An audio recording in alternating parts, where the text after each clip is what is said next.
niyang kulikutin pakialaman. Yung amahan ra ba ipalubong sa akong ama? Hindi na po idukit sa may patay nimo, pangit nimo. Bakit ba galit na galit ang pamilya Duterte kay President Bongbong Marcos?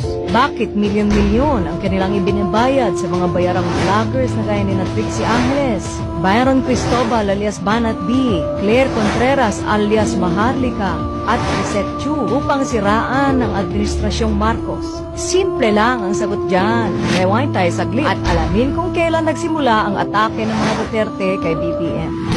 At ayun na nga, nagsimula ito noong putuli ng walang pakundangang paglustay ng intelligence fund ni Vice President Sara Duterte. Inaawin ng Kongreso ang 650 milyong intelligence fund na hiningi ni Inday Sara para sa Office of the Vice President at sa Department of Education. Ito ay matapos mapagalaman na nag-disappear ang 125 milyon na intelligence fund ni Inday Sara sa loob ng 11 days. Pagkatapos nito ay nagsimula ng mag-amok ang kanyang ama na si dating Pangulong Duterte at kanyang mga kapatid na si Pulong at si Baste.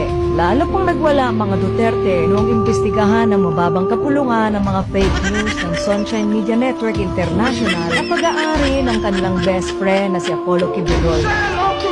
Sinuspinde ang prangkisa ng SMNI at ngayon ay iniimbestigahan naman ng Senado si Kibuloy dahil sa kanyang pangmomolestya ng mga babaeng miyembro ng kanyang kulto na Kingdom of Jesus Christ. Umabot lalo sa sukdulan ang galit ng mga Duterte kay BBM noong bawasan ng Kongreso ang pondo ni Paulo Duterte na nagpasasa sa pondo ng bayan noong nakaupo pa ang kanyang tatay Digong. 51 billion lang naman ang pondong inilaan para sa distrito ni Paulo Duterte noong Pangulo pa ang kanyang ama. Kaya naman noong bawasan na ito ay galit na galit.